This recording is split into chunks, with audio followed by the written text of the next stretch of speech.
Yesterday on the live stream, some of you asked me, hey, what do you think about the upcoming 240 Hz QDOLED monitors that are going to finally be 4K, 31.5 inches with a semi-glossy finish and probably HDR 400 certification?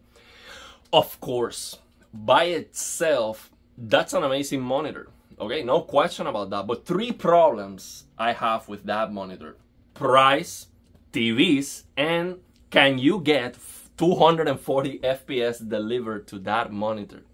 That's the problem, because for example, Asus is gonna release a monitor like that by the beginning of next year, and based on this video from the tech shop, it might be $1,500. Okay, that's too expensive.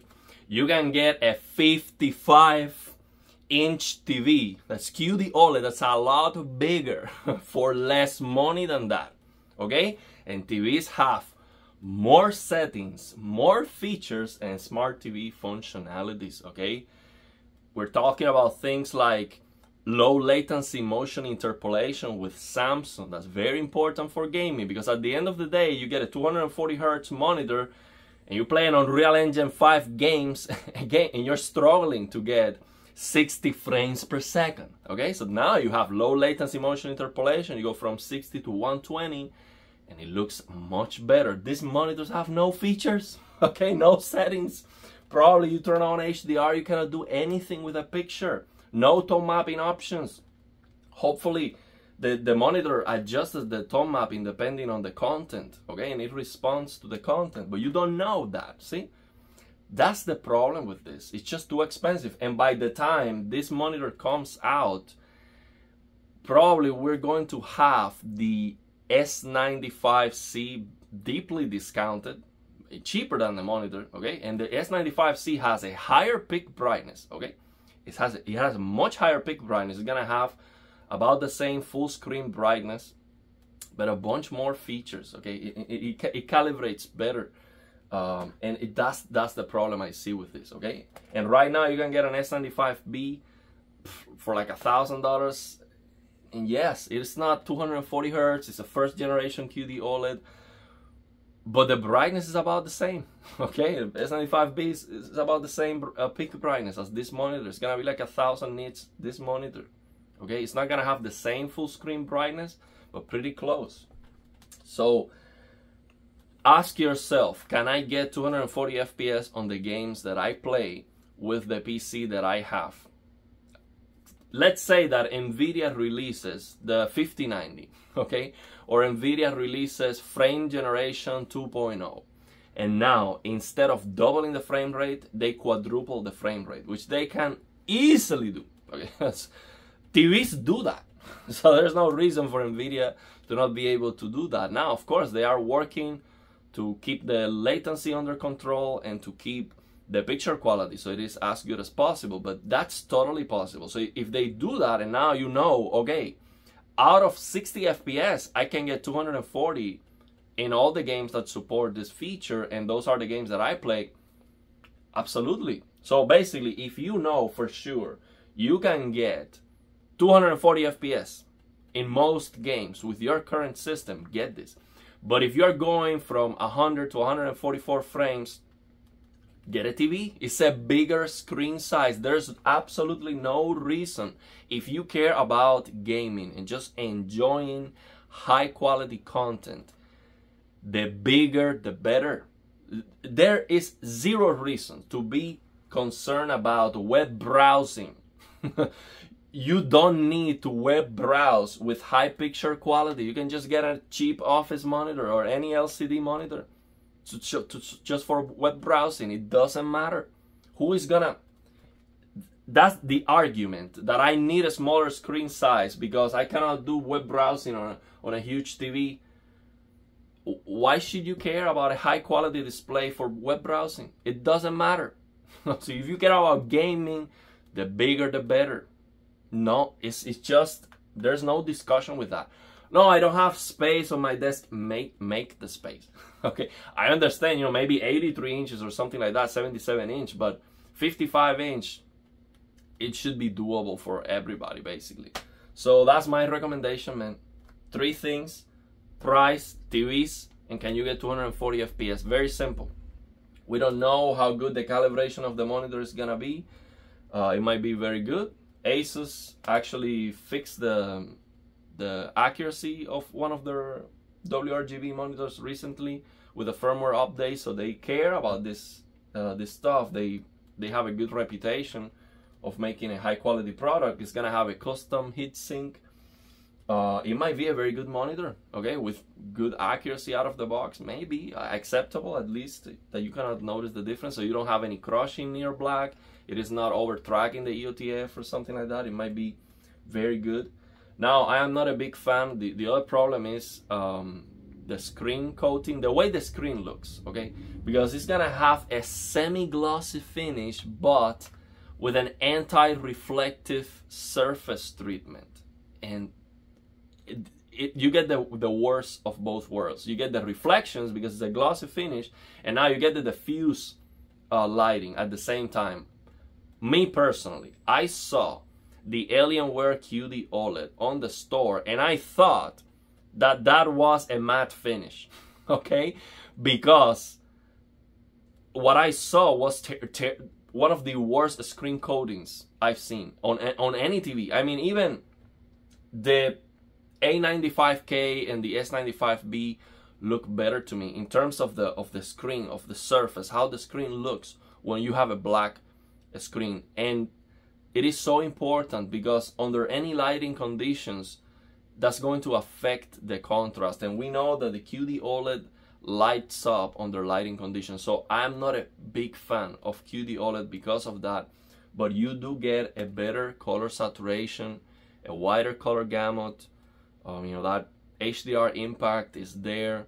It has a lot of advantages, but I'm just not a big fan. I just love the way these LG OLEDs look, because they are glossy, they look very black, okay, very black. They look the best. This is the best screen coating in my opinion. And they remove the polarizer on this QDOLED display, so they are brighter, okay. So yeah, let's see. I'm hoping maybe once we have this phosphorescent blue, maybe for QDOLED, and they are gonna be a lot brighter, maybe they can add the polarizer and make it look like this and have the same brightness. That would be better. That would be better. Maybe have that option, then have another option without the polarizer and be a lot brighter, be twice as bright or something like that.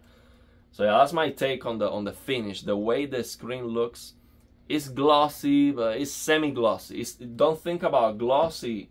It's gonna look like this LG OLEDs, you know, C1, C2, G2, not the G3. The G3 has raised blacks under lighting conditions because, again, they remove the polarizer to get more brightness. I'm not a big fan of that, okay. I don't think that it is worth it to go from 600 nits to even 1200 nits if you're gonna remove the polarizer and affect the perfect blacks. Not worth it, in my opinion. I much rather have a QD-OLED that's 600 nits peak brightness, okay, and full screen brightness is as good as it is right now. Let's say 200 nits full screen, 600 nits peak brightness, but it has a screen that looks like this, okay. No raised blacks under lighting conditions, glossy, no anti-reflective surface treatment whatsoever. I much rather have that, okay, with those QD OLED colors, which are better. They are more vibrant, and of course you might affect the colors also if you add the polarizer. But yeah, I just don't like the raised blacks under lighting conditions. But if you don't care about that because you're gonna turn off the lights anyway, you should do, and that's not a problem, and you want a QD OLED because of the colors, yes, that monitor is gonna be great. But TVs are better because they are cheaper, they are bigger, they have more features. That's the problem. So if next year, for example, by the time this monitor comes out next year, we have the S95D and that is 240 hertz, game over. I mean, there's no way anyone should buy this. I mean, why would you buy that? Less features, smaller screen size, about the same price or even more expensive. I mean, it just doesn't make any sense to pay about the same money for a smaller screen size. You pay more money for a bigger screen size. Yeah, that's my take on it. I know there are people that still say, no, I want 32 inches. That's the perfect screen size for me, for my desk. No, man. Get it? Like, to enjoy content and gaming, you want the bigger the better. If you just want to web browsing, get a cheap office monitor. Don't spend money to web browse. Who cares? So yeah, that's my take on it. Let me know your thoughts and opinions. Link in the description of the video. To this video, I mean, I only took the pricing. He was there, and the price was gonna be like $1,500 based on what he asked. He asked Asus and or maybe what he heard, the rumors or whatever. Watch the video. I don't remember. You know, these things can change. The $1,500 can change. But you can see here on the video, 1000 nits, heatsink. See, 1000 nits peak brightness. That's the same as that's the other thing. This is a second generation QD-OLED panel, and they are not pushing it. Why 1000 nits only? It's a second generation QD-OLED panel. The brightness should be the same as the S95C, and it is not. They are restricting it. Why? Because it's for gamers, and gamers, they play a lot and they have hoods on the screen all the time, so they are concerned about burning. They are nerfing the performance of this panel big time, okay? And it is 250 nits full screen, the same as the TV, so the peak brightness should be the same too, and it is not. So you're buying a smaller screen size that has been nerfed. The performance have been reduced because it's for gamers and they don't want burning. They want to advertise you here all day gaming. Like, I forgot what Asus say, like I forgot. They say something like that, like for gaming all the time. Let's see what they say. I forgot the marketing. They want to advertise. Okay, here it is. Enhance, never stop gaming. That's their advertisement. Never stop gaming. Okay, so yeah, they want to advertise never stop gaming, and they don't want to give you all the performance and then, oh, I got burning, you know, because of the warranty and all of that. So yeah, I'm not a big fan of monitors. That's why when I hear that LG is not gonna care about the quality of the products anymore, and these companies are like, man, we don't need to do a good product for TVs. We just need to focus on selling your viewing habits and making money with that. So we don't need to give you a better TV, basically. That hurts because TVs are a better deal. Bigger screen size, more features. So yeah, ideally we get an S95D that is 240 Hz, 4K, and it has this Game Motion Plus, which is low latency motion interpolation that goes from 60 to 240. That would be incredible, because now you can always enjoy those 4 milliseconds of persistence. You can always enjoy that fluidity for gaming. And of course, so the option would be from 30 to 240, from 60 to 240, from 120 to 240. So no matter which FPS target you can reach on your system, on your PC, you can always get 200, you can always see 240 FPS. And the only difference is gonna be input lag. It's gonna be worse if you have a lower frame rate. And you're gonna see more interpolation artifacts if you have a lower frame rate, like 30 FPS, it's just too low. But at 60, it might look very good. And from 120 to 240, it might look like you cannot even tell the difference. So at that point, why should you try to get 240 FPS? Unless you are like super competitive, it doesn't make any difference for AAA games. Okay, that's what I'm thinking. By the time this monitor comes out, you might have something much better, because Asus is saying first quarter of 2024, but on TFT Central, if you read the roadmap for this monitor, it's a lot later. Okay, so this might not happen that soon, and by the time it comes out, we have something better. So that's the thing. There you go. Let me know your thoughts and opinions. If you're thinking on buying it, it's a great display. Don't get me wrong, this is an amazing display. And if you are like, no, I want 32 inches, go for it. Okay, 31.5 inches. It is a great display for sure. I just don't like the way the screen looks with QD-OLED monitors. I'm not a big fan of it. They look very ugly under these conditions on the store, under lighting conditions. They just look horrendously bad. So I would need to take this monitor home, turn off the lights, and see if it really looks good.